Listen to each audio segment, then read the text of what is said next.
దేవునికి స్తోత్రం. నీకు విశ్వాసం ఉందో లేదో నువ్వు టెస్ట్ పెట్టుకో, నువ్వు శోధించుకో, నువ్వు పరీక్షించుకో. ఇంకొకటి వచ్చి అంత విశ్వాసం ఏంటి?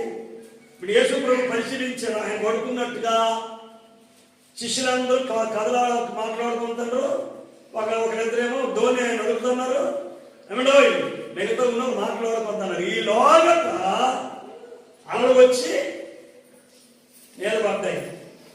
యేసు ప్రభు మీద కూడా పడతాయి కదా, మరి అప్పుడు ఆయన తెచ్చిపోవాలి కదా. లేకలేదేంటి? ధోని మునిగిపోతుందట. మరి యేసు ప్రభు ప్రాణం కాదా? ఈయనదే ప్రాణమా? ఇప్పుడు యేసు ప్రభు దగ్గరికి వెళ్ళిపోయి అతను పట్టుకొని, బోధకుడా మేము నశించిపోతాం అని ఏం చేస్తున్నారట?